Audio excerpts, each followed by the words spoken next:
And we have Laura here joining us in the room, and Charisse Roberts joining us virtually today. Okay. Hey, everyone's in. Oh. Good to see you in person. Yeah. Everyone's in. Great.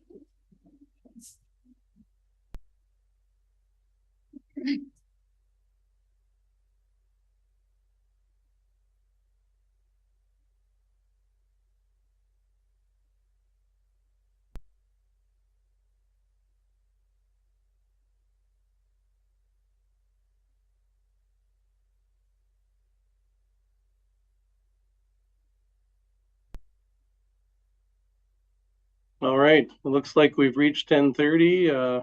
I think we have everybody that we need. It's good to see you folks again. I'm in Port Alberni this time, so looking forward to coming home. I'd like to call this planning committee meeting for Wednesday, April the 3rd, 2024 to order, and acknowledge that we are, well, you are, and we all are meeting on the traditional territory of our Coast, Salish, and other First Nations. Our first order of business is the approval of the agenda. Director McCormick and Director Gisborne, thank you first for that. Do we have any changes? All those in favor? Opposed? That's carried. Thank you. Section 3, adoption of the minutes. Are there any errors or omissions in last month's minutes? Do I have a mover for the adoption? And thank you. The same too for that. And all those in favor? None opposed. Thank you. That's carried. I don't think we have a delegation, although we have Ms. Rodden sitting there. So are you making a delegation or just ready to talk to us if we need? I do not have any prepared presentations, but I'm here and happy to answer any questions that any of the directors have related to the reports. Thanks. No unfinished business on my agenda. And we're on to correspondence 6.1. We do have a request here. Would someone like to make a motion? Director Gisborne, I see. Yes, I just sent it up to the corporate officer, and the motion would be that the committee recommend the board direct staff to invite the Ministry of Agriculture, the Agricultural Advisory Committee, and interested members of the board to an upcoming meeting for the purposes outlined in the March 22nd letter. Do I have a seconder? Thank you, Director McCormick. Discussion on the matter. I'll be very brief. I think Ministry of Agriculture's request makes sense. The Agricultural Land Commission and ALR rules are always their own unique kind of challenge and beast. And, you know, sometimes the province comes out with small regulations, but then when it comes to matters on the ground and the impact on local government, it can have quite an effect. And since our Agricultural Advisory Committee are the ones that usually have to weigh in on those discussions, there has also been some discussion at Agricultural Advisory Committee that they would like a better understanding of some of these, you know, provincial rules that, you know, sometimes they get cleared and sometimes they become more murky. So yeah, I would love to have them come and present, and we can all have a better understanding. And if I missed any group or anyone. Okay, Director McCormick. Thank you. Just to add to that, perhaps the Agricultural Advisory Committee could be invited to either attend or Zoom in to that presentation. Yes, I think that's the intent from Director Gisborne. So any other comments? Director Southcott. Yeah, thanks. I think we had the same invitation to the city, and it occurs to me that if the ministry is going to present, it might be better if we all met together. So I wonder if it could be coordinated with the city, because agriculture really crosses our boundaries and is a sort of a multi-jurisdictional thing here. For sure, and I would hope that staff out of this motion could help us coordinate those efforts. I agree with the statements made. Director McCormick? Yeah, I'm wondering about adding it or making it a C3, if this would be of interest to Tla'amin Nation. You know, like, why not get all the players together, right? So I throw that out there for. Any comment from staff on sort of our objective and the motion that we're considering? Corporate officer, sorry, Ms. Rodden. Thank you, Chair.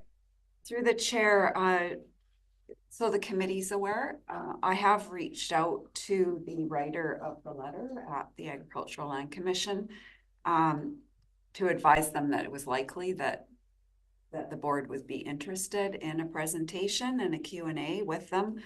And I haven't yet heard back from him, but yeah, the wheels are in motion there. Great. Okay, any further discussion, Director Gisborne? Yeah, from Director Southcott's input, I'm wondering if we should amend the resolution because it has a list of, agricultural advisory and interested members of the board. And I'm wondering if an amendment should be put forward to also include City of Powell River and Tla'amin Nation. I'm seeing some nods. So right after Agricultural Advisory Committee, where the comma is, I'll move that we insert City of Powell River and Tla'amin Nation right before the end. Right. I'll second that. Okay, and second. Director McCormick? Do we need to have that posted for everybody? I don't see anybody affirming that. I think we understand the intent of the motion and the involvement of the folks. Yeah. Any further discussion? I see Director Brander's hand. Yeah. Thanks, Chair. I would just like to comment from staff on, I guess, the potential challenges of organizing a presentation for this many people versus just having the Ministry of Agriculture make multiple presentations. Because if we're all of a sudden finding a location where everybody can meet, that might be challenging and also raise the cost of the whole thing. Maybe I'd ask Ms. Rodden to comment. Is this a virtual offering only, in person? Just remind us of what the parameters are. Through the chair, the letter offers in person or virtual. And I did advise the ALC that the board's meetings were hybrid. So participation either way would work. My thought as a staff person was that it would probably be easiest to have the presentation made as part of an agenda, like part of a planning committee agenda. But that doesn't mean the other governments couldn't be invited to participate virtually or in person for that. Great. Well, it looks like you understand the objective and some of the options we have, and as it all comes together, I'm sure you'll do your best. Any other comments on the motion? All those in favor? Any opposed? None opposed? Carried. Thank you. That's the amendment? Yes, the amendment. And then on to the main motion. Any further comments on the main motion? No. All those in favor? Any opposed? None. It's carried. Thank you for both of those. Okay. Moving on to 8.1 in our agenda is a provincial referral for a subdivision application on Pryor Road that we've actually looked at before. And unless I'm missing something in the report, I'll let Ms. Rodden correct my errors. For me, looking at page 7 of 13 of the report, it's pretty clear what the intent is. The old line is indicated, the old division of that property, and then the new line is actually just cross purposes. And I know the area, and if you take a drive up there, you'll see that I think it makes a lot of sense what the proponents have proposed. Ms. Rodden, any comments before we have any other questions? Through the chair, you're correct. The committee has seen this application before when it came through as an application to the ALC. And it really is just changing the line. It makes sense for topographic reasons. It makes sense for access to each of the properties. And I think it's just the servicing, having a condition for proof of the water servicing, because currently the two existing homes are sharing a well. It's located on one property, and they should each have their own well that meets the interest standards. Thank you. Any questions, Director Gisborne?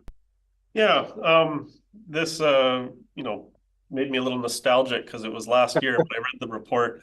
I went, wait, I've seen this before.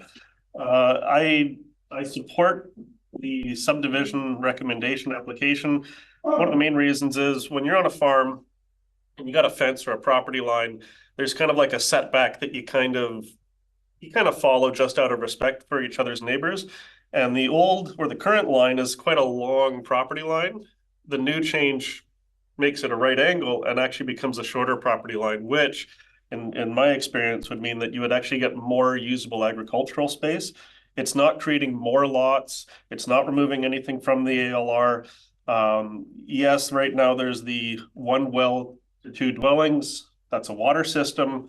And ideally to reduce any, future conflicts between the property owners, getting 1 well for each of the parcels makes sense because, as we've seen before, when you start having a water system where the water source is from one property and the user of the water is on another property, sometimes things change hands or a relationship goes downhill, and next thing you know, that you got folks in the neighborhood screaming at each other, and you end up finding out that that's the issue. So I'm actually, I was in support of it last year. I checked the minutes and I'm still in support of it this year. So, and I see our corporate officer has her.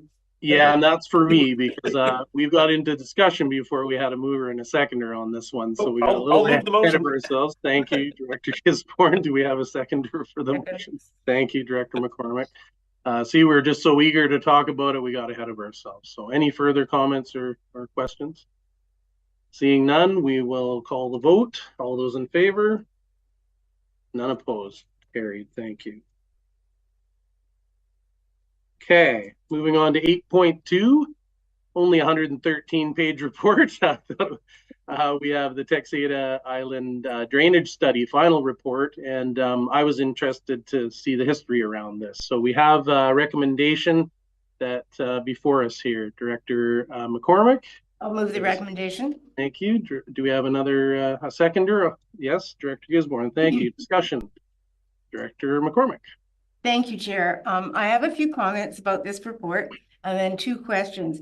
But first, I really have to applaud the tenacity of staff in keeping with this project that was first requested when Area Z began its OC review process at the beginning of 2017. And although we had a letter from the minister approving their participation in the study, I think your staff kind of dithered for a number of years, and we're finally seeing this here. So I just want to say thank you to Ms. Ryan and your team for keeping after them, because I understand it was a bit of a process.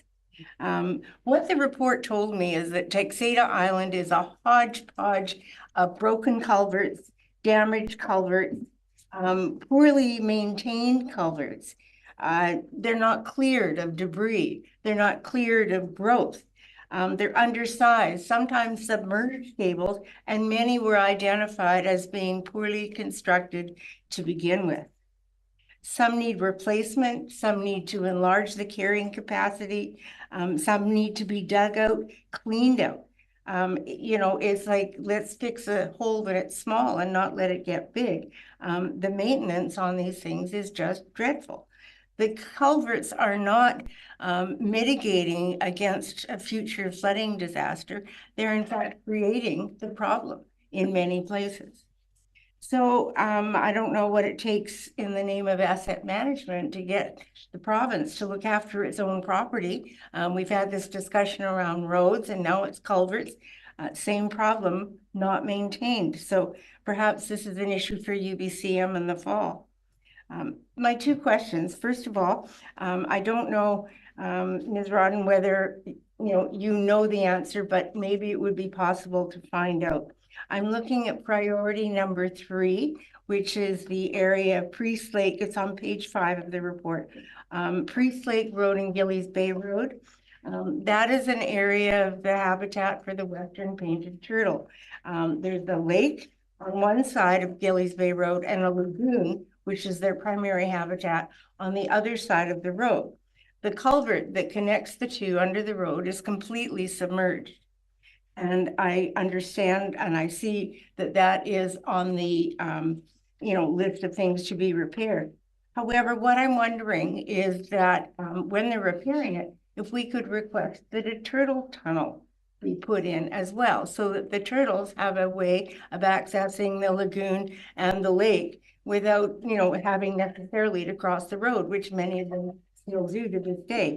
Not right now, thankfully, but, it happens. So I'm wondering if I could get an expert thought on whether a turtle tunnel, which could maybe be paid for by another ministry that looks after natural habitats, etc., would be possible to install.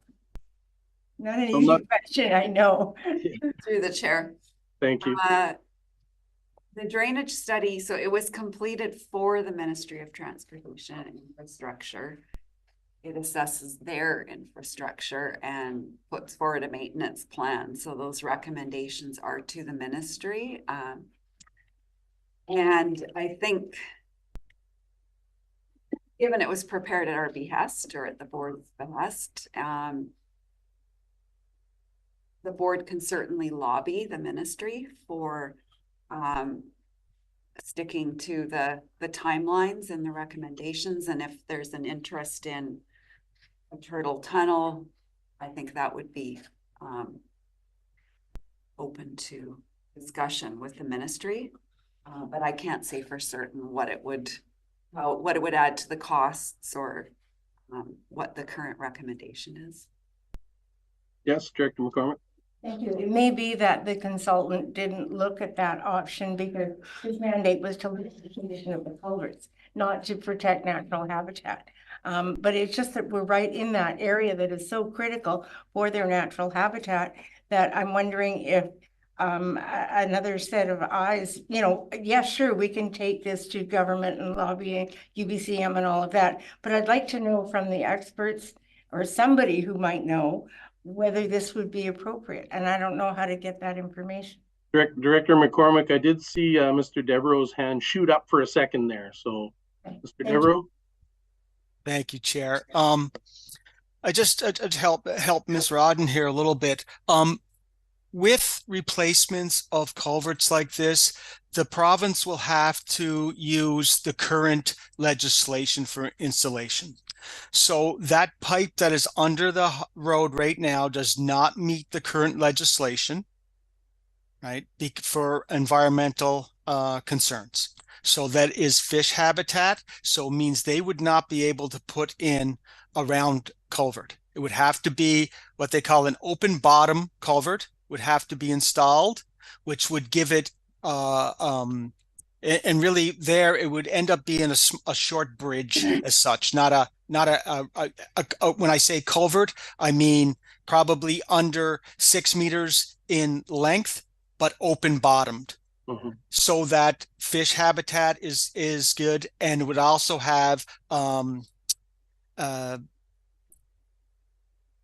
shoulder as such underneath the culvert that could, for turtles to walk, for small mammals to go underneath the road, those kind of things. So as they replace these culverts, they have to live up to the current standard, which would be open bottomed.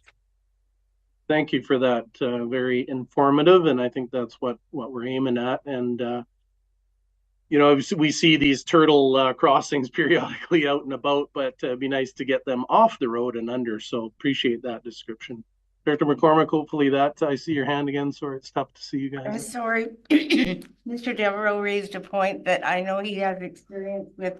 How do we get the province to actually do it? Yes, we know what should be done. And yes, I accept that would probably solve the problem with the turtle crossing, but how do we actually get the province to actually do the work? Do you have any insight? Any recommendations on that? Well, if they do the work, so if that culvert's replaced, which they have indicated is a priority for them, then they have to build it to the current standard, which would incorporate the ideas that Director McCormick asked for.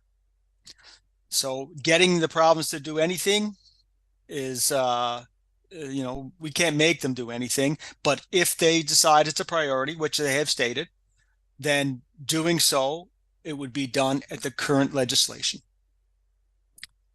That's the best I can give you, Chair. Yeah, thank you. I think I see Director Gisborne's hand there. Yeah, I read the report and I didn't come prepared to talk about turtle tunnels, but I'm glad we are. It's just been brightened up my day. So what I'm hearing about these culverts is they're not currently constructed to the current ministry standards and the provincial legislation standards. So if they have to be replaced, they then have to be brought up to the current standards. Now the challenge is, how do we get the province to replace them? Well, it's something that we could do for advocacy. There's always the off chance that one of them gets damaged beyond repair and then they have to replace it. Or sometimes they degrade to a point where now it becomes a serious issue and the province has to get out there in the rainy season and try and fix it. And we've seen some of that in my electoral area, which is really unfortunate when it comes to a point where, you know, you got a massive rain event and you got a culvert that's failed. And this is where it comes down to advocacy, I think, from our board, where we can, you know, we can't tell them what to do, but we can request meetings at UBCM and, you know, maybe even AVICC to bring these items to the attention of the ministry, where it says, look, these culverts are not meeting your standards. It's an ongoing environmental concern. You know, one of the interesting things some of you might have seen down some of these logging roads is where they install these massive culverts. And one of the reasons for that is when the culvert is just big enough to transfer the water, the speed of which the water goes through that culvert, when it comes out the other end, creates a huge amount of environmental damage and erosion. So that's why now they're saying, well, let's dramatically oversize these culverts. That way you're not having essentially like a fire hose of water going under your road. And this report, I think, is really good because it helps identify where Ministry of Transportation's infrastructure is and where their infrastructure is failing. And for anyone on Texada that's concerned about someone who, say, lives near these culverts, they can also take a look at the geometric design guide from Ministry of Transportation and the ins and outs of drainage, which states that any of the water that comes out of these culverts is the responsibility and liability of Ministry of Transportation to ensure that that water gets to a natural water course and doesn't cause, you know, property damage along the way. Because if you divert water from its natural drainage, you become liable for it. So if you erect a berm, you're liable for the water that gets diverted by that berm. And I know this may sound fairly simple, but every single road is a berm, and because it blocks natural water course, and therefore they have to divert the water through that culvert. So, and I understand I sympathize with Ministry of Transportation because a lot of these roads, you know, they were old mining roads or logging roads that ended up just getting taken on by the province over time. And there's been cases in my area where Ministry of Transportation didn't even know that they had a culvert in a location. And, you know, they don't see the problem until it's actually failing and causing an issue. So these studies are actually really good because it helps Ministry of Transportation identify some of these issues, helps the board to be more efficient in our advocacy. And yeah, so if there is more advocacy work, then I'm happy to be a part of it. So. Thank you. I think I saw the CAO's hand. Any comments on this? Yes, thank you, Chair. Sounds like a very endearing topic to everybody here. And I think our conversation is getting more extrapolated and complicated than it really has to. I would just simply recommend that we reach out to the ministry, ask them what their work plan is for 24, what their priorities are, and start from there. We need to know where their start line is right now because we're making too many assumptions that it's in their books, but we don't know when, where, what, why, etc. So rather than making up stories, let's just ask them for the facts, and then you'll know what the start line is and where to go from there. Great. I think that's very reasonable. Director McCormick. Yeah, I would like to move that we do that. So that the committee direct the board to do. Sorry, corporate officer. Thank you, Chair. Maybe I might suggest let's deal with the motion that's currently on the table and then consider additional motions. Very good. Okay, the motion that's on the floor is to accept the report, I believe. So let's start with that. All those in favor of accepting the report? Good, motion's carried. Now, Director McCormick. Thank you. I move that the committee recommend the board direct staff to do what Mr. Raggy just said, and that is to inquire through Ministry of Transportation as to, what their work plan is, et cetera. And maybe checking in on the turtles, yeah. Yeah, sure. Put that in too. Yes, Director Elliott. Thank you. I just had a question. Sometimes when you're driving around the road, you see a sign that warns about turtles. Yeah. Is there one there? Yeah. Okay, thank you. Yeah, Yeah. both sides in either direction. Okay, thank you. I just wanted There's turtle crossing and it gets stolen on a. Oh, wow. people steal the sign. Yeah. Okay. All right, corporate officer, do you have the motion at hand? I'm currently working on it, but that the committee recommend the board direct staff to inquire with the Ministry of Transportation and Infrastructure regarding their 2024 work plan on Texada Island in respect to drainage. Is that Culvert maintenance culvert maintenance in respect and repair. Maintenance and repair.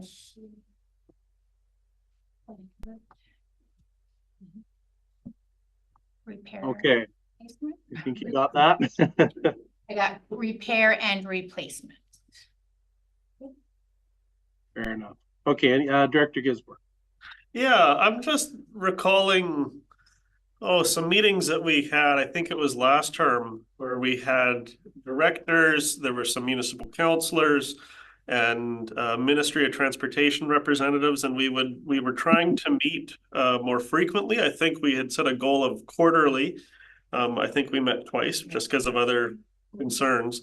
And I'm wondering if this motion could potentially lead to more meetings like that, because sometimes when dealing with Ministry of Transportation, we'll identify a list of 50 problems and they can say, well, we only got the money in the budget for 3. And then that way we kind of get an idea of, okay, where are the, okay, we got a road issue here, but this person's house is about to fall into the ocean. And that way we can kind of understand. And if there is a budget issue where we go, okay, you're really not able to deliver, then that makes sense for us to go to the minister and say, hey, give our local area more money to deal with these problems that have been identified. And, also having the city councilors involved, because of course they got to deal with Ministry of Transportation along Marine and a few other areas. So I'm just wondering, would this motion allow us to kind of get back to having those meetings with Ministry of Transportation? Because I did enjoy those, and I think we did have some production there. Yeah, I was going to call on you, CAO. Thank you. Through the chair, let's deal with this motion at hand, and then we'll deal with that other topic, because I do know that this has kind of been a thorn in the side since COVID, that we haven't been able to keep up those quarterly meetings. And I think something in writing would at least put a little bit more emphasis behind our request. And hopefully if we have to go up the channel, we can send it all the way to Victoria if we need be. Yeah, thank you. That was my thinking on this as well. So any other comments on the motion at hand? So just a quick question. So would that mean we would pass a separate motion? I'm seeing a thumbs up. Okay. I think that's the intent. Okay, all those in favor of the motion? Good, that motion is carried. Thank you. Now, Director Gisborne, you have a new motion, I believe. Sure, I'll let the corporate officer finish typing. Yeah, we'll let her catch up. Regards to reinstating the meetings? Yeah. Oh, okay. I'm doing that right now. Okay, perfect. I'll make a motion. The committee recommend the board direct staff to reach out to Ministry of Transportation to request reinstating the quarterly meetings. I think our CIO has a better wording.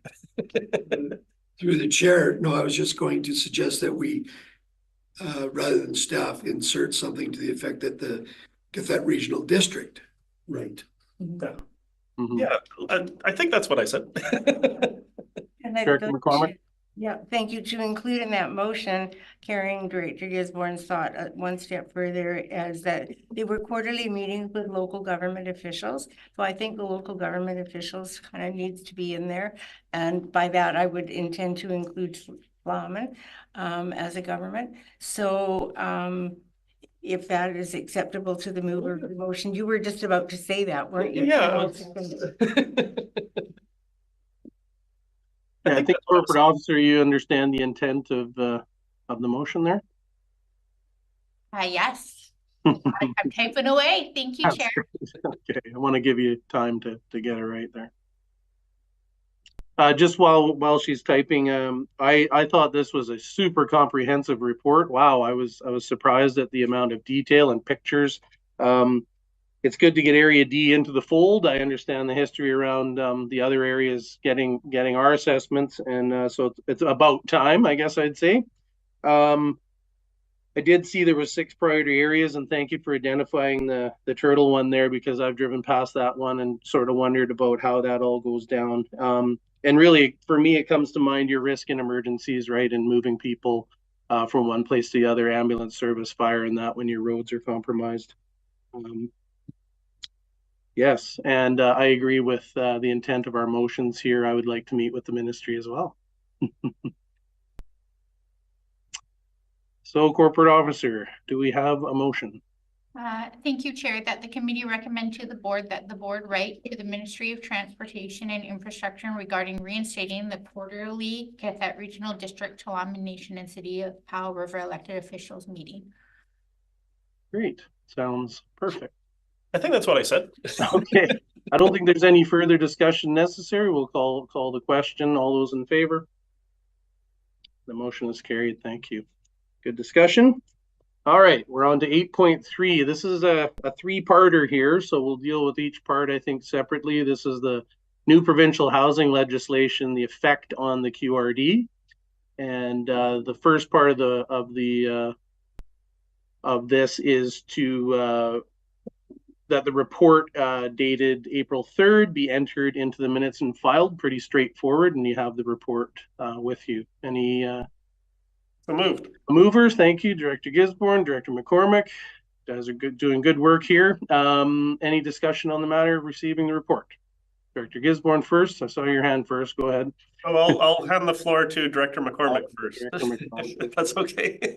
Well, sure, and I'll be as quick as I possibly can. Looking at page 5, 6 in the report, I really agree with the wait and see approach that staff are recommending regarding principal residence properties and also business licensing. I think it's smart to see how that universe unfolds before making any decisions for us. On page 6, I note that local government should only permit secondary suites, not accessory dwelling units, in properties under a hectare in size. So my question to staff is, how do things like tiny home communities come into that? Because you're getting a number of dwellings on one property, and so how does that unfold? All right, Ms. Rodden, that sounds like that's for you. Through the chair. Tiny home would be considered a dwelling unit. And so it would be subject to the same density limitations. And, currently all of qathet regional districts, official community plans and zoning bylaws comply with the multi-unit housing legislation and comply with the Public Health Act and the Sewerage System Regulations. So that's what it's all about. It's about ensuring that new housing units are adequately and efficiently serviced. And so whether it's a tiny home, full-scale home, doesn't matter, it still has to be serviced. And that's the constraint that we're facing. That being said, we don't have area-wide zoning, so we don't have regulations to regulate that density. We don't have building bylaw, so we don't, people don't need building permits. And so we have many properties that are not in compliance with our official community plan policies or provincial legislation. So, you know, that's a risk the regional district runs. At what point do you want to start regulating that? So what That's you're, sort of outside the scope of this report. Go ahead. thank you. So what you're then saying is that kind of wait and see on that one as well. Because there are people who are adding accessory dwellings to their property, converting an unused garage into residential potential. And that's something that we want to encourage, but they might only have a small lot in Gillies Bay and they're doing this. They'll hook up to the water system there. And so I would hate to see something come in that would prevent people from providing this kind of housing because it's really badly needed. So, you know, that's why that part stuck out for me. And I guess my final question is regarding the Housing Capacity Fund. Will staff be bringing forward a recommendation regarding how we can best use those funds? Through the chair. Yes, there are numerous spots in the report where I've highlighted that staff will bring forward a report in the future. And it is highlighted in the report that a couple of things we know we're going to need to do is to prepare another updated housing needs report. I'm sorry to say, the one that was just completed was in stream, and it doesn't project housing need 20 years into the future because the old requirements were projecting 5 years into the future. So that will be one project that the funding can be used for and will be obligated to complete. Another area is updating the Development Services Procedures Bylaw because of the changes to the Local Government Act, and public hearings are not required for any rezonings that are consistent with an OCP. And there was another change where boards can waive public hearing requirements as well. So that Development Services Procedures Bylaw will need to be updated. I'll bring a report forward, but the province hasn't yet released the full details for either of those requirements. So that'll come in the future. And then the other piece in terms of utilizing that capacity funding that's not really highlighted in the report, but staff will bring forward a future report because we're also waiting for more details from the province. And that's around the development financing tools that are available, the expanded scope for development cost charges and the new amenity cost charge bylaw options. And Lund is the one area in our region that's identified as a growth area. And that's based on the fact that we deliver the sewer service to that community. And in the near future, we will likely be delivering the water service to that community. So some of the planning that's going to be required to ensure that that infrastructure can service the projected growth is going to be important. So I have had some initial conversation with the CAO and with the manager of asset management and strategic initiatives around that. So those are, yeah, there'll be future reports coming with these things. Thank you, Chair. Thank you. Director Gisborne, I think you were next. Yeah, so I got a number of questions.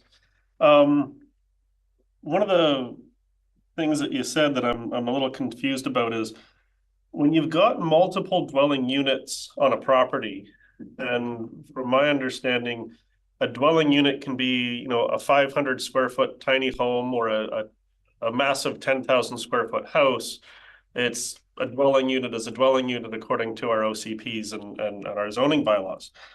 So when you said that when people get multiple dwelling units, they get multiple tiny homes, they're not conforming for the most part with our OCP, but you also said they're not conforming with provincial legislation. And I'm wondering, where are these individuals in violation of provincial legislation? Because from my interactions with different folks that have those kind of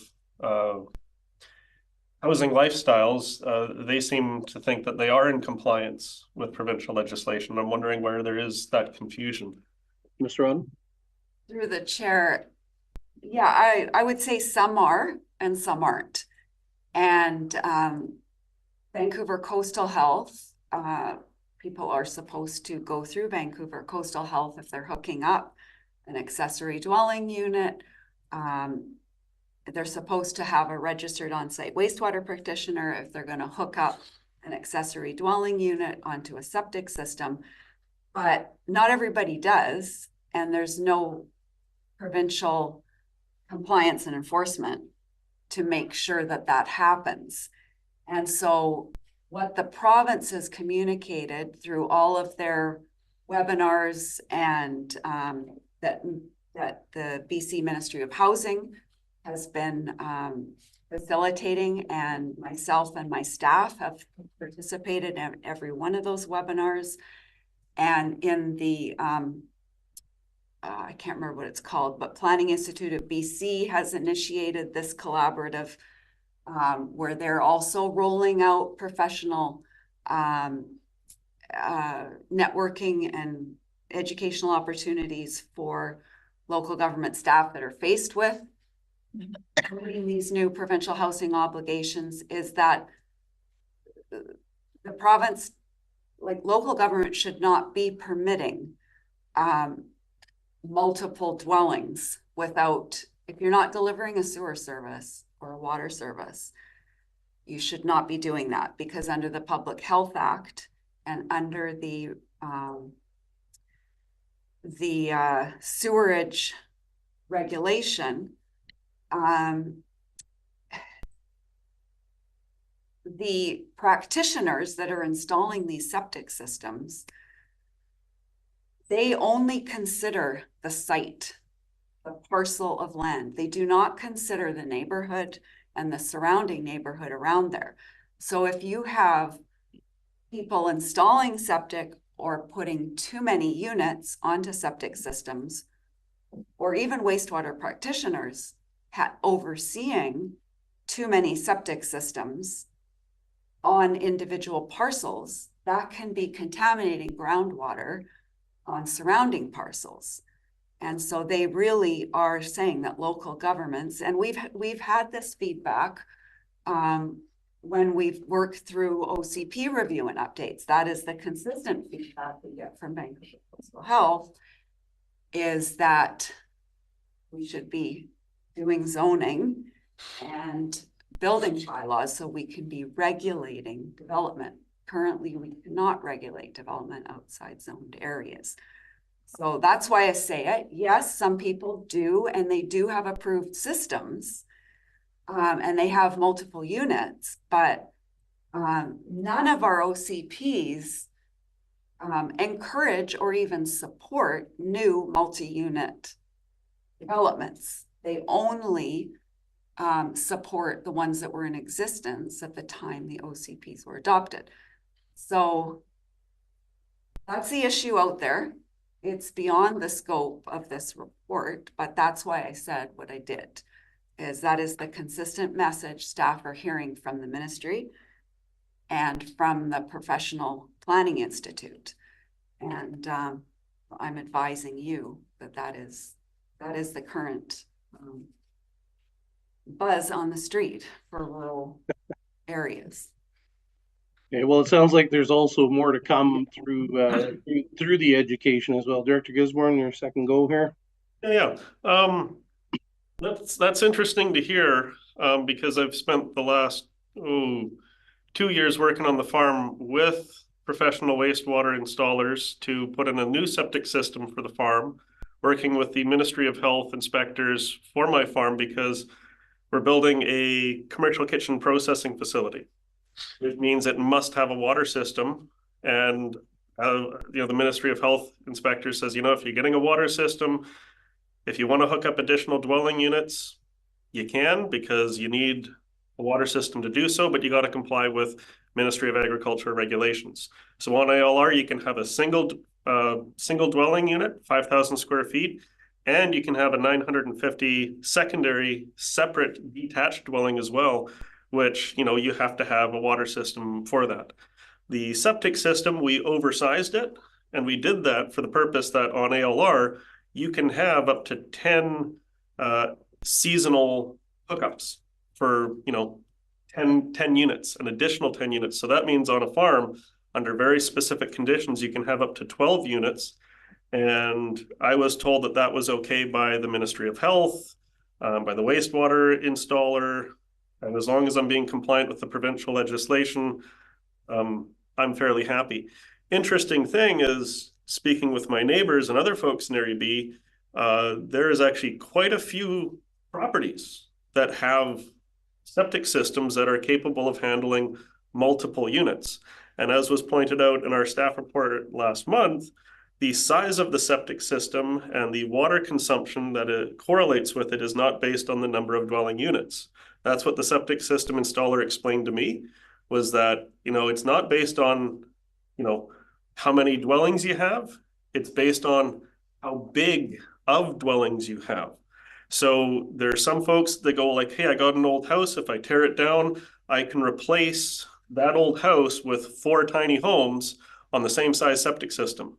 But that's all done through the professionals that then determine the gallons per day. So this is where I'm looking at the problem going, okay, our housing needs assessment came back, said a lot of folks are overhoused, as in the size of the dwelling they have is too big. And people are now wanting to downsize and get into some smaller units. People are having these large houses and they go, well, I can make an in-suite inside the house. And if memory serves correctly, technically, I think the health inspector had said, you know, even though that's a separate dwelling unit and it's inside a house, technically that should also be a water system, but there is no ability for them to do any compliance and enforcement to determine what's going on inside a house unless they get a complaint.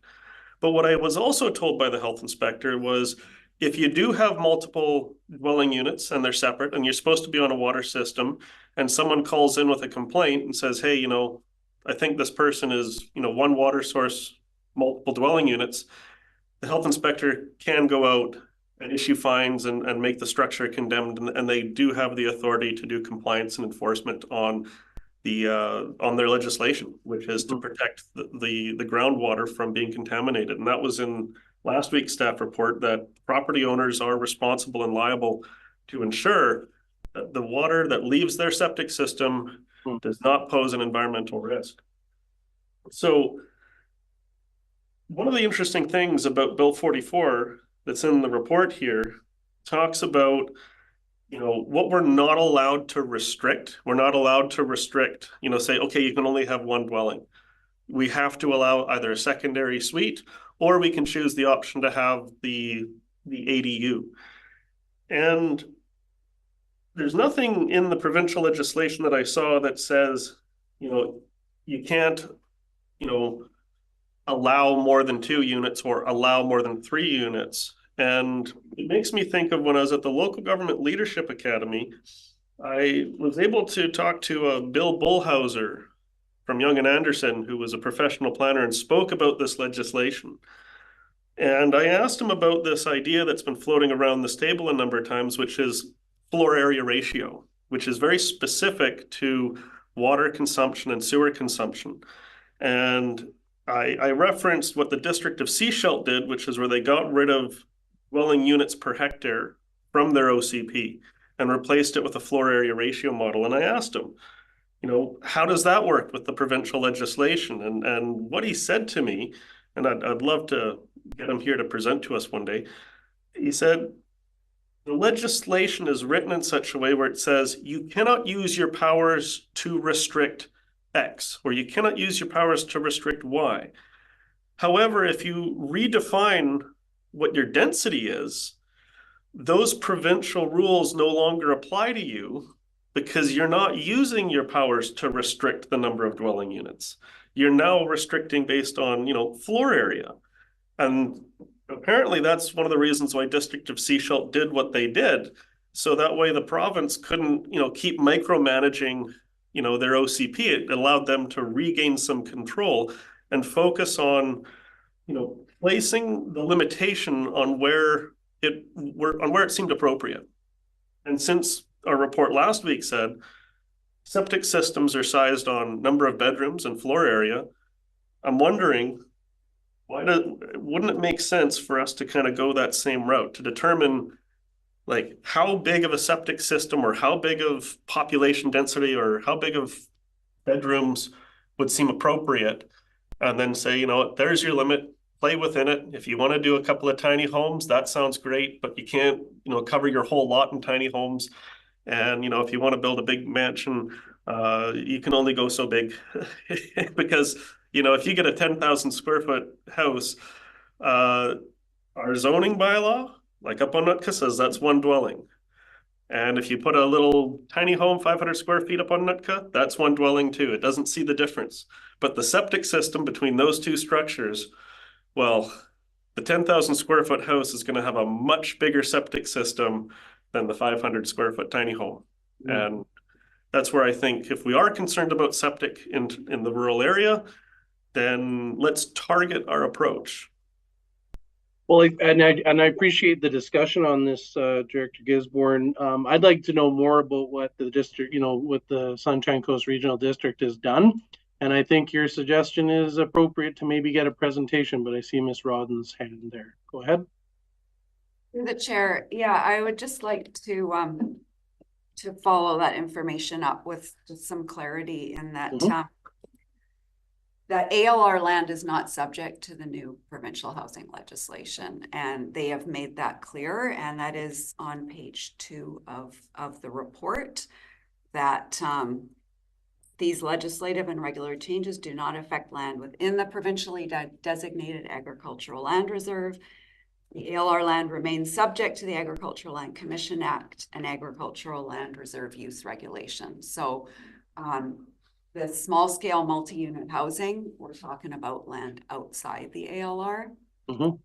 And the intent of the legislation, in a nutshell, is to support growing, complete, and livable communities. They want to see increased densification in urban areas and in growth areas. The intent is not to have sprawl all over the land base. It's to reduce sprawl and ensure new housing units have adequate and efficient servicing.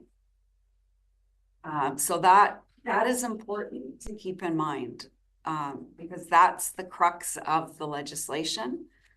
And I feel it's important. I need to correct an inaccuracy in that I am very familiar with the Sunshine Coast Regional District Planning Department. I know the director, and I speak with the planners. My staff have spoken with the planners.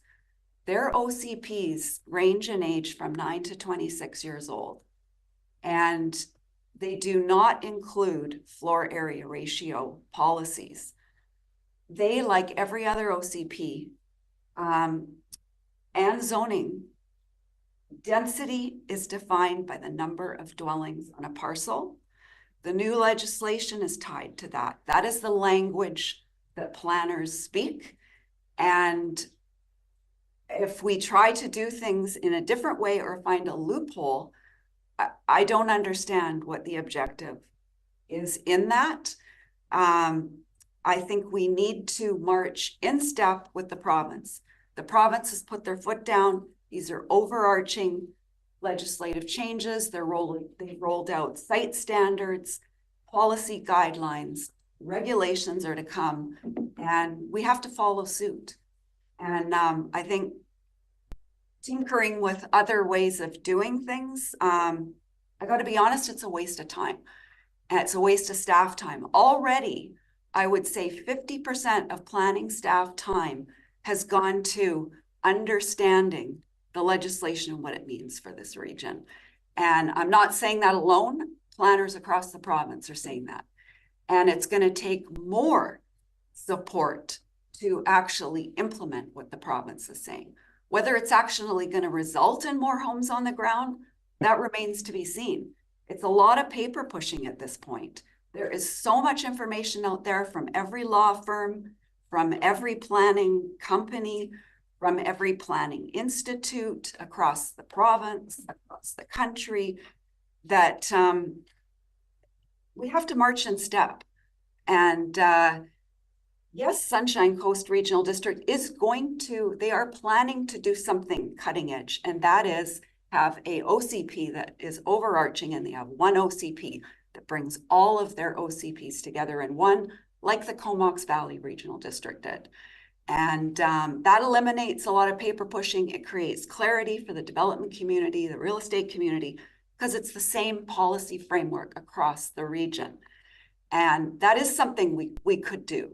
But that's beyond the scope of this right now. But I think we need to, I want the committee to understand what the legislation is intended to do and how overarching it really is. And it doesn't provide us the flexibility to do things in different ways. We have to do things lockstep with the way the province is telling us to do it. Yeah, I appreciate those comments and good description. Director Gisborne, I'll give you one more go here, and then I'm going to make a comment. Yeah, I just want to clarify. I never said Sunshine Coast Regional District. Oh, I'm sorry, I said that. I said District of Seashell. Thank you. District of Seashell, which has lands that are outside of an urban containment boundary and therefore, you know, not getting the water and sewer services. They changed their OCP to eliminate dwelling units per hectare. Not Sunshine Coast Regional District. The province has changed legislation, and I will remind this board that we sent a letter back in November saying that we opposed the legislation that was being forced on us. And we've heard from our planning department that it is taking a ton of work for our planning staff to try and catch up to speed and understand these rules that are being rolled out from the province, like at a Stephen King pace, I think was what our lawyers had referred to it as, and how to keep up. And one of the things about this legislation is it's being written with a lens of Nanaimo, Lower Mainland, Victoria. And when we get out to a rural area like Powell River, the electoral areas of the Qathet Regional District, the province doesn't even seem to understand where we are, what our issues are.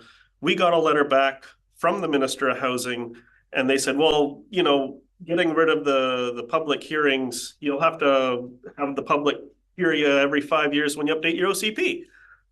But that's only applies to municipalities. So even the Minister of Housing, who it's his legislation, sends us a letter that's misinforming us. So I see this as, okay, we can either continue to get dragged behind the province, who doesn't seem to understand what we have here, what's going on in the electoral areas of regional districts, because even this housing accelerator, the secondary suite grant that came out, at first, we weren't even part of it as regional districts, and now it's come out to 16 regional districts, and then it got clawed back to 15 regional districts, and now they're still working on it. And I see this as, we can either continue to get dragged behind a province that doesn't understand electoral areas, or we can choose to be leaders when it comes to housing in our communities. And I'm seeing municipalities switch to floor area ratios.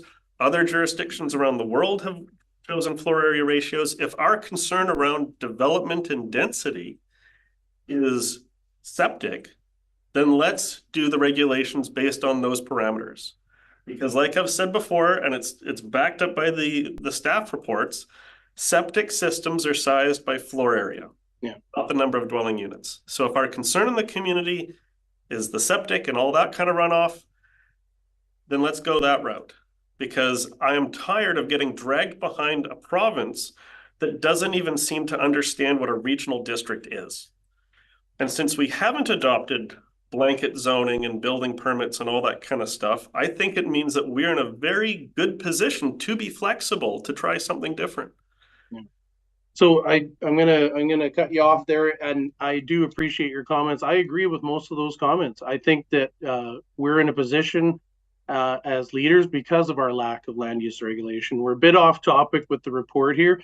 The report is what it is, and it gives us what our options are. I appreciate the volume, the fire hose that staff is drinking from on this topic, and I think we have to let that play out. Those directors that this is right up our alley. I think we also have to be responsible to consider new ideas and incorporate those into our planning. So I'm going to continue to explore this idea, and I think Director Gisborne, if you have some suggestions, motions, or otherwise, to please consider those, and we'll bring them before the committee, and then we'll flush them out. I agree with that, Director Elliott. Thank you, Chair. Thank you for this discussion. I just wanted to throw out there that I'm in general agreement that finding ways to be flexible for folks in rural areas is a good idea. If the real issue is capacity of services, then our wording should reflect that.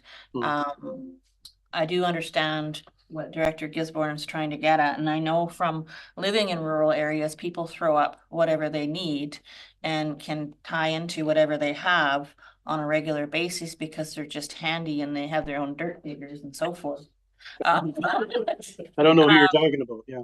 Yeah, and so defining something based on units rather than capacity does not necessarily fit the lifestyle of a lot of rural people.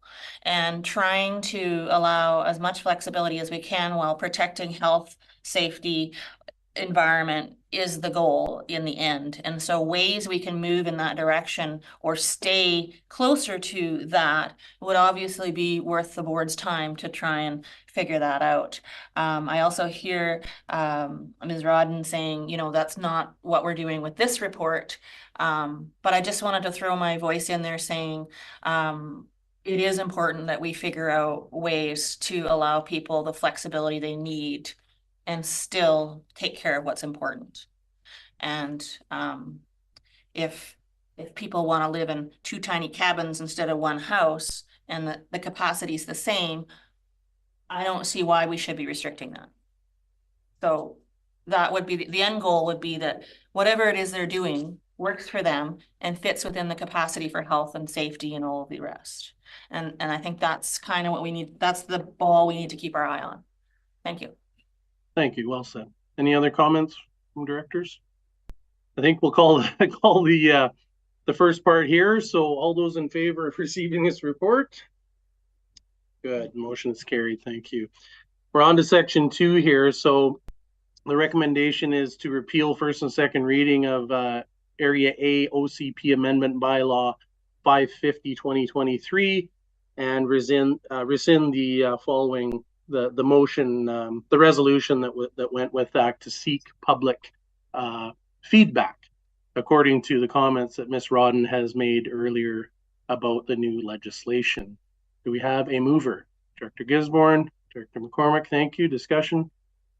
Director Gisborne? Yeah, I recall, was it January of last year, I'd had a motion put forward about asking for options for dealing with like housing policies. I was told there was going to be a staff report on it.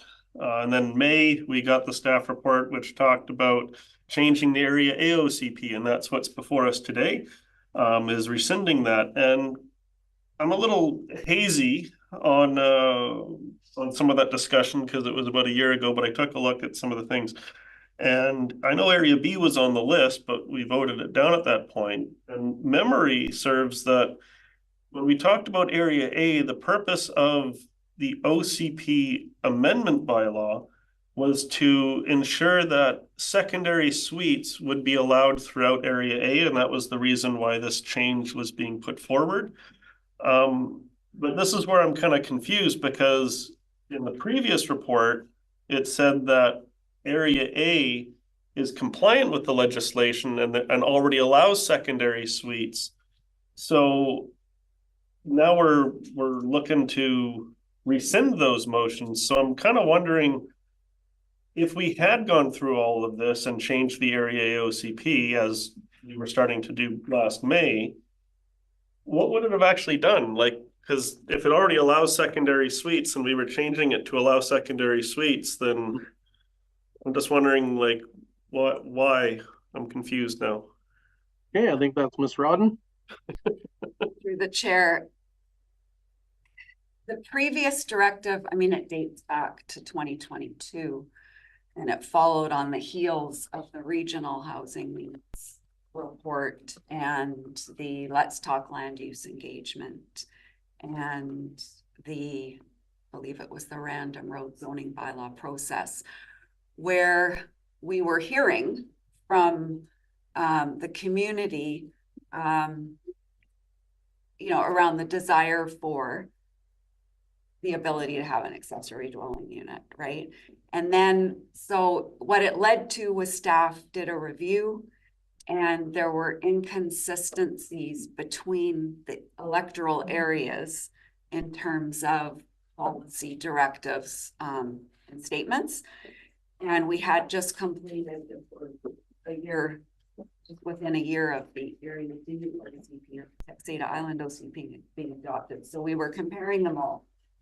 And so these amending bylaws were an effort to create a consistent policy framework around secondary suites and accessory dwelling units in all the OCPs.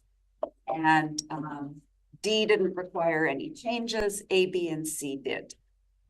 Board didn't support the bylaw for B, but A and C went forward. So that's what staff are recommending be rescinded at this point.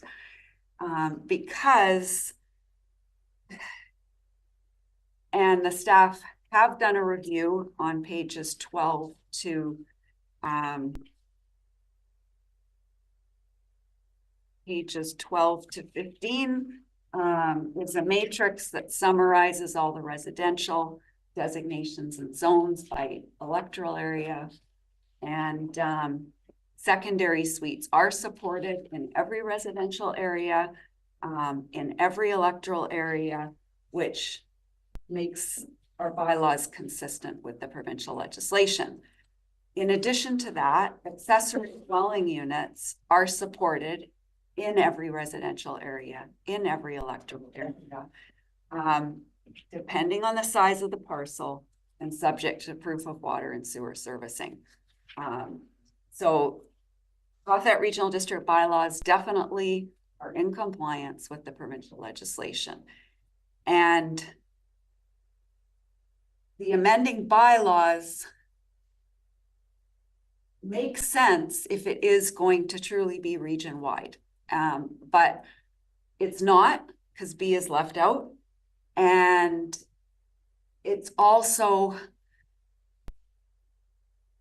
the amending bylaws contain definitions and statements that don't align with the new provincial legislation. So hence they're just at this point unnecessary and outdated. And that's why staff are recommending they be rescinded. Does that answer the question? Yeah. Okay. Yes, actually, for me it does. Dr. Guzman, I guess we're in round two. Yeah, thank you. So this is where because we have a housing crisis, and it's in the electoral areas, it's in the cities, it's everywhere. And I keep getting asked by my constituents, what are we doing about housing? And I keep going, well, we have in Area B an OCP, which governs housing and density and all that kind of stuff. And thank you for clarifying that it wasn't just last year, 2023, it was started in 2022. And now here we are 2 years later, and it seems like there still isn't really any change to residential flexibility in the rural areas, or density proposal changes. It seems to be now here we are 2 years later, and our OCP is still, it hasn't been changed. There isn't even a draft change for something that can be progressive and allow rural residents to continue to live or provide low-cost housing, you know, tiny homes, things like that, because we're seeing a demand for that in the rural areas, you know, co-op style housing. And I'm just wondering. Chair, can I call a point of order? We are far beyond the scope of the motion that is in front of us. Yeah, I'm going to say, Director Gisborne, that with this motion, I'm going to call on other directors for comments on the motion, and then we'll go from there. Thank you. Any other comments, directors, on this motion to, let's just check it again here, that we repeal first and second reading of the Area A OCP and rescind the resolution? Any other discussion from directors?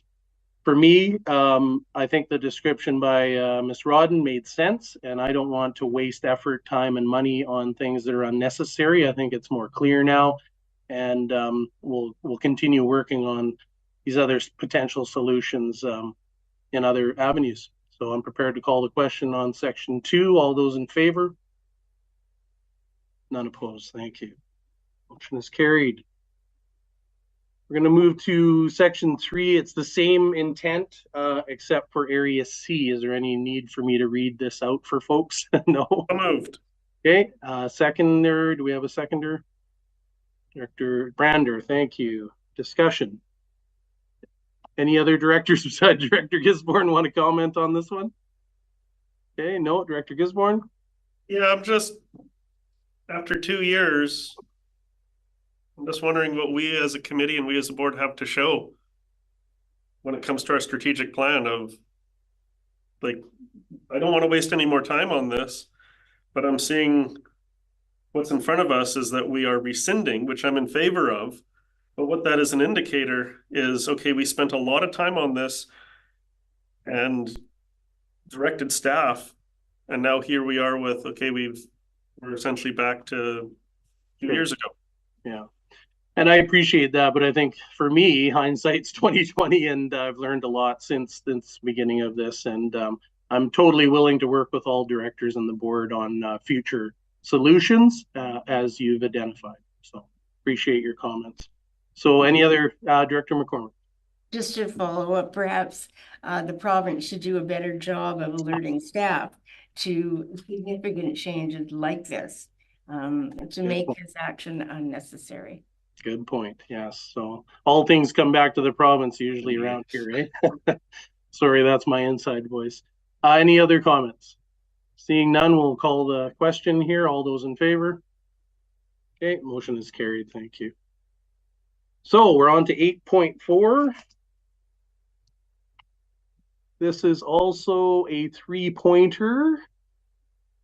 So we'll handle that. The first part, this is the public hearing report from the Correspondence Road Zoning Bylaw number 594 proposal. The first recommendation is that the committee recommended the board to accept the public hearing report itself, dated April 3rd. Do I have a mover? Director Brander, Director McCormick. Any discussion? I'm going to make a comment that I'm willing to accept the report. We were there, and seems like it's pretty accurate representation of most of what went on at the meeting. And I will have some other comments later with the other motions. Director Gisborne, I think I saw your hand. Yeah, I'll accept the report. Very good comments from members of the public on all sides of this issue. And you know, when it comes to public hearings and the province saying, well, let's get rid of public hearings when it comes to housing, I think that's a big mistake on the province's part, because when you have a public hearing, you've got structure. After the public hearing, you know, we're not having delegations come in, we're not having the phones go off because people are trying to sway our opinion. Once the public hearing closes, that's it. And then it all gets compiled into a nice, neat package by our staff. So big thank you to staff. And that allows us to have a clear mind and to make a decision as we then go through this process. So I'm in favor of accepting the report, and I hope that in the future we might be able to find a workaround for this whole ban on public hearings from the province. And thank you for that. You reminded me of a question I have probably from Ms. Rodden. we are not required to hold public meetings if these things quote unquote match our OCP, but may we have them if we as members, as a board, decide that we think it's appropriate and useful for our citizens? Through the chair, well, there's basically three options, and I mean, new OCPs and new zoning bylaws require public hearings. In this case, Krompocker Road zoning bylaw is a new zoning bylaw. Yeah. And so a public hearing was required. Yes. The board can choose to waive a public hearing if you feel that an amending bylaw, whether it's amending an OCP or amending a zoning bylaw, if you feel it's not impacting the public interest, you can make a decision to waive a public hearing. And then now through this new legislation, you're prohibited from holding a public hearing for a rezoning. But that's only for a rezoning application. So that would be applicant-led application, and it has, if it's consistent with an OCP. So there's those cases, and we'll, as the regulations are released from the province, we will, as I say, bring forward a report leading our development services. Thank you. It's another example of it sort of unfolding as well, but I appreciate that clarity around rezoning. Thank you for that. Any other questions, comments on the first recommendation? Seeing none, all those in favor of receiving the report? Carried. Thank you.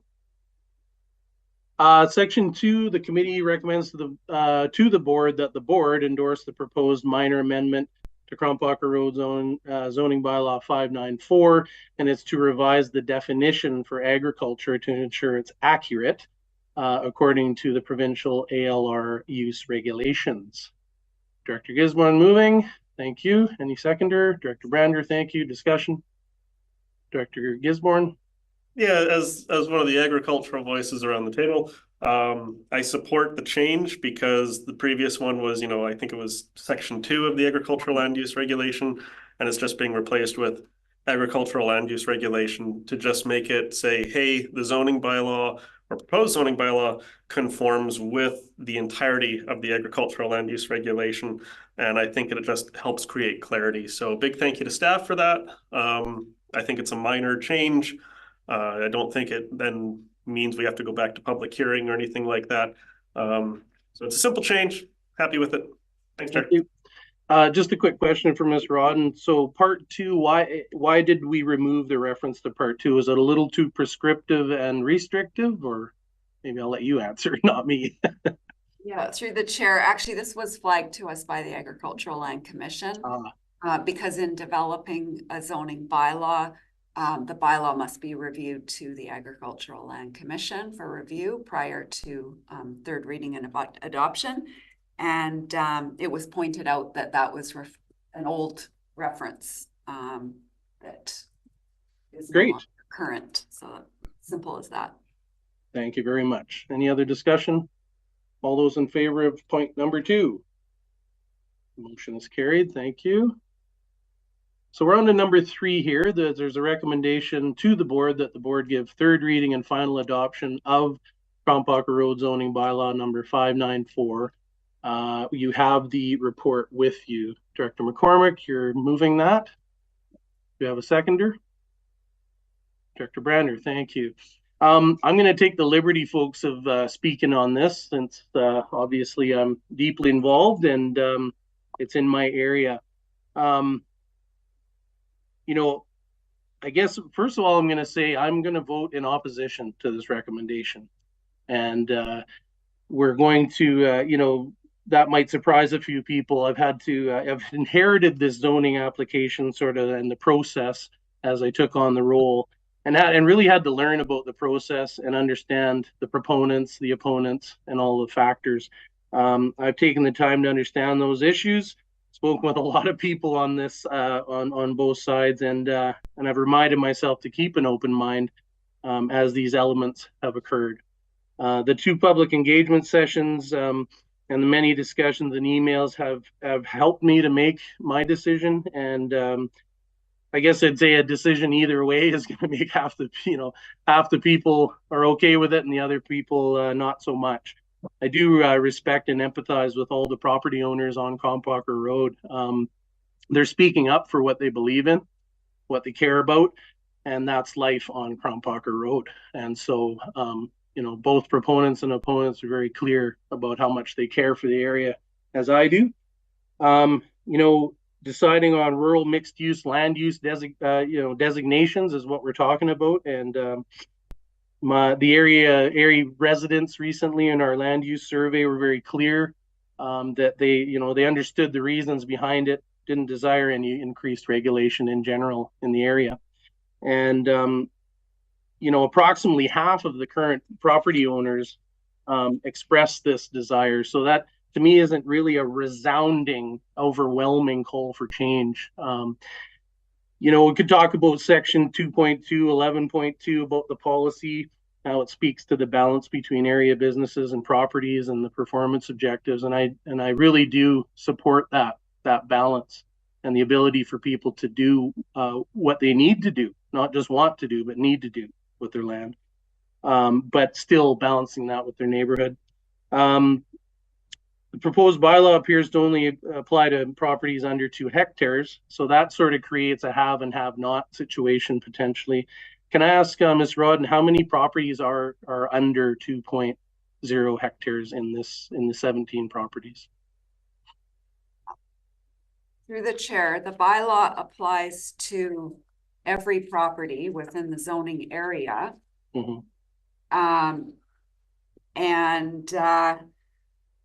I do not have the numbers with me right here, but on the east side of Krompocker Road, if you look at map 31, page 31 in the report, the Schedule 8 of the zoning bylaw, all the properties to the east of Krompocker Road are either just under 2 hectares, like 1.8 to 2 hectares, and all the parcels to the west of Krompocker Road are larger than 2 hectares. So it was basically a 5-acre subdivision. Yeah, and thanks for that clarity. I misspoke there. The bylaw does apply to all the properties, but the delineation, the restrictions around commercial use, commercial recreation, light industrial, and agricultural apply to those that are below 2. I see you nodding. Thank you. And really, part of the discussion for me, and I think other directors, and really for people involved, the focus was on commercial recreation. Those other restrictions are sort of, weren't really at the forefront of the discussion. And I think there's some concern how that would also affect people. These are significant restrictions on people's ability to use their properties as they wish. Times have changed significantly from only 5 to 10 years ago, and folks are needing to be creative and free to work their property. Krompocker Road has a long history of balancing those activities with neighbors, and same as the whole of Area A. Industrial, sawmills, different things have occurred, and there is a balance. Sorry, I'll finish soon here. The current OCP supports the uses, including preserving and promoting access to the nature-based recreation. The property that caused some of the concern is literally going to provide that type of service, and others may as well. It is sorely needed in Area A. Tourism is one of our biggest strengths in Area A specifically. So those types of options and commercial recreation are needed. The proposed changes will limit economic opportunity for some of FUM folks here. I'm wondering if the ALR committee has had a review of this and what their thoughts are on those properties, even though Ms. Rodden's correct, the changes, there's no changes to the requirements under the ALR. And enforcement, if it were to pass, requires more cost to taxpayers and a whole other world of fun that we get into. And really, it doesn't change the oversight responsibility of the provincial partners under septage and water. And we've talked a ton about that, right? So that, that doesn't change, and their responsibilities behind that. I'm just going to finish by saying, there wasn't an overwhelming approval for the changes that I got feedback on. It was a split. We need housing, creativity, solutions, flexibility. We've talked a ton about it. The proposed changes are significant and the impact for future property owners and future generations. I'm trying to think like ahead, right? And past when I'm done. And I want to give people as many options as they can because they're hurting out there. And they tell me all the time they might have to leave our areas because they don't have the options. So I'm not going to raise my hand, unless there's an overwhelming priority to do so. And I understand the desire of those owners who want to preserve what they have. I feel it in my neighborhood. I've had somebody that's built a house across from me. I didn't have any neighbors. Well, guess what? Now I do. Does it impactful? Yeah, but that's change. And, I'm okay with that. As I said, for me to raise my hand to prevent people from using their property in a certain way, it has to be overwhelming priority. And in this case, I can't do that. Thank you. So I'll allow any other comments, Director McCormick. I think Director Gisborne was first. Well, I'll hand it to That's Director. okay. Go ahead, Director McCormick. Okay, well, thank you, Chair. I guess a couple of questions based on what you said, questions to staff.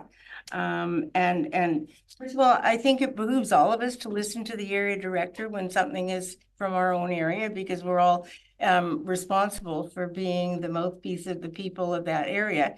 And if we're not, then people know what to do at the next election. So that's all of our responsibility. So I'm very swayed by what you've had to say, Director Lennox.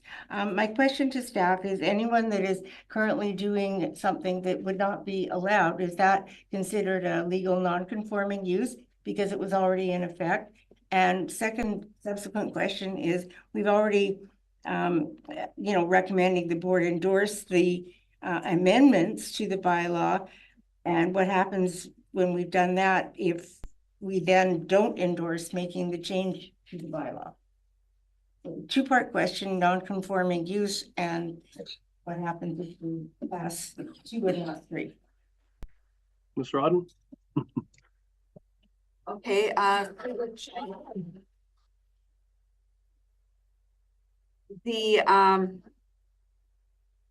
the effects of the zoning on pre-existing land use and buildings. So basically, under the Provincial Local Government Act, Section 528, buildings and uses that do not conform to a zoning bylaw, but were in existence prior to the adoption of the zoning bylaw, are allowed to continue and are considered just legal non-conforming to the bylaw. So that's the effect on any pre-existing uses. And in terms of your second question,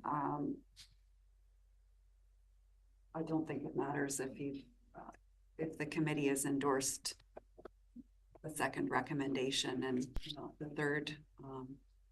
If the bylaw is not supported for third reading and adoption, it just won't go forward. Mm-hmm. Thank you. Okay, I think I saw Director Brander. Yeah, thanks, Chair. I appreciate the comments that you made, and I appreciate the comments that were made at the public hearing. I understand that it is not an overwhelming majority that has voted for this change or this neighborhood zoning bylaw, but I see no reason to vote against it. The individuals who were involved, according to the staff report and the reports that we've had in the past, have gone through the process properly with the petition, and they had the majority of the people in the neighborhood would like it. And I think if we have these policies and procedures in place, but then we don't honor them when they are followed through on, and all the boxes are ticked and the T's are crossed, then what's the point in having them in there in the first place, I guess. I see there's a group of people who have done it properly, and it gives me no reason to vote against their request. Thank you. Okay, thank you. Director Gisborne. Thank you, Chair. Number of things. First, I'll start with the grandfathering clause, legal non-conforming, however it's referred to. I know we refer to it as legal non-conforming now because it used to be called grandfathering, and that has some very negative racial connotations in terms of voting rights that discriminate against African Americans in the South. I have a problem where the legal non-conforming status is seen as it's not a barrier to members of the public that, oh, I've already built mine, I've already got my shop, I've already got my business, so this zoning bylaw is not going to affect me. But the next generation that comes in, or the next person that comes in, no, they can't have the right and the privilege that I already have. Now, we don't want to call it grandfathering, but it is still essentially the same effect. The next person that comes along doesn't have the same rights. I like zoning bylaws that are consistent, and I know the legislation allows that legal non-conforming status, but I don't see that as an argument for, well, I've got mine, so it's okay to restrict others. When it comes to the zoning bylaw itself, I see it as taking one neighborhood and now turning it into 3 different classes. Parcels that are under 2 hectares, parcels that have agricultural land reserve, and parcels that have greater than 2 hectares. One of the challenges that we heard in the community on Krompocker during the public hearing was that they're feeling very divided. And there was some comments that, well, maybe this zoning bylaw will help bring us together. Well, there's been a zoning bylaw up on Nootka for about 20 years, and I don't see them all up there holding hands singing Kumbaya with their neighbors. But that's a unique situation, and I support the Nootka Street zoning bylaw because I see it as having a greater community benefit. It's not just for Nootka. When I look at a new zoning bylaw, like up on Krompocker, it's not just paid for by Krompocker. It's paid for by the entire planning service. Not just the staff cost to create it, but also the liability in case there's any kind of legal risk that comes along with such a zoning bylaw. I haven't seen a greater community benefit for this zoning bylaw. I don't see how it would benefit the people of Electoral Area B. If anything, it seems like it would almost be a detriment. From the staff report that's before us, where we're talking about short-term rentals, quote, small rural regional districts like qathet that depend on short-term rentals to provide a significant portion of tourist accommodation. Restricting overnight accommodation has a detrimental effect to the entire region and a detrimental effect to the economic growth and development of our community. So with that, I have a concern. There was also a number of concerns raised by individuals that were supporting the zoning bylaw in relation to, open sewer or noise or other things that aren't covered by the zoning bylaw. So noise is something that the zoning bylaw doesn't cover. Sewer and septic regulations are already heavily regulated and controlled and enforced by the provincial government. And I think that's right where they should stay because they've got the experts, they've got the qualifications. The last issue I have with this zoning bylaw is when it comes to the agricultural land reserve. It appears that the zoning bylaw says that you can have a secondary suite on the ALR, but it must be a secondary suite, which is defined in this zoning bylaw as being part of the main structure. That is more restrictive than what the ALR currently allows. Right now, you can have a secondary suite that is a detached structure on ALR. So this zoning bylaw, if it's going to be more restrictive on ALR for what's allowed on ALR, then in my opinion, it should go before the Agricultural Advisory Committee for comment, because their job is really to take a look at regulations that we're bringing in on ALR that are more restrictive than what is allowed on ALR. And I know a number of people that are on ALR that are very grateful to be able to have a secondary dwelling that is not part of the main house. So I know we've also got a number of other burning issues in our planning department. For example, all this housing stuff, and staff time is precious and valuable. And if we're having them spend, several years on a zoning bylaw for 17 properties, something like that. I'm just wondering, we need to be focused on the greater community benefit because that's what the planning committee is all about. And an issue I have with how we've been doing this process, and I believe Director Brander referred to policies that, you know, we should have people follow. I couldn't find the policy that backed up the petition process. My understanding is it was using a piece of legislation for the creation of a new service. And that legislation states that you need 50% of the people that are going to be paying for that service. Well, if it's only 50% of the the Krompocker Road zoning bylaw area, if we're going to use that process, then that neighborhood should be the ones paying for it. But they're not. It's paid for by the entire planning service. So when I talked to some other electoral area directors in other regional districts about, you know, the petition for service, their thoughts were, oh, so you're creating a new service just for that neighborhood? And I went, no. And they go, well, then that's not how that legislation works. That's kind of our understanding, but of course we're not lawyers or experts. So if we are going to be going through, you know, oh, get a petition in, then my belief is, okay, if we're getting a petition for a new service or a new zoning bylaw, and it's just this neighborhood that's doing the petition, then they should be the ones paying for it. Not everyone from Sultry Bay to Lund to Savory Island, because the purpose of the current Sure, we've strayed way past the motion again. It's just about the third reading and final adoption of the Krompocker road zoning bylaw. I'll allow Director Gisborne to finish your point there, but yeah. Yeah, I believe it is relevant because who pays for this bylaw, I think, is very relevant to the bylaw. Mm-hmm. And therefore, if I can't justify it, you know, to the community benefit, to my taxpayers, then I'm not going to support it. Thank you. Okay, and I appreciate the discussion. It's it's complicated, and I guess my second comment here is I've lost sleep over this because you know, you learn you're never going to please everybody, and in this case, it's a contentious issue within the neighborhood.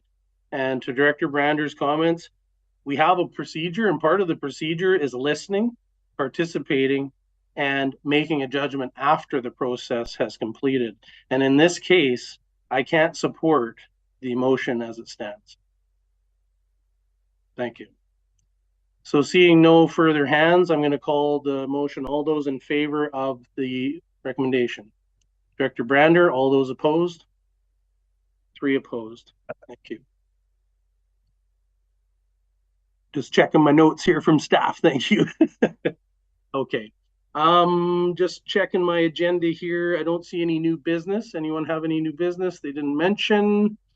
There's no question period, no in-camera session, or sorry, question period. I should allow people to ask their question before I move on. Do we have Mr. Galinsky? Yes, Chair, I am online, but I don't have any questions this afternoon. Thank you for the opportunity. Thank you, sir. Anyone else? Good. Okay. No in-camera session noted. We are adjourned. Thank you.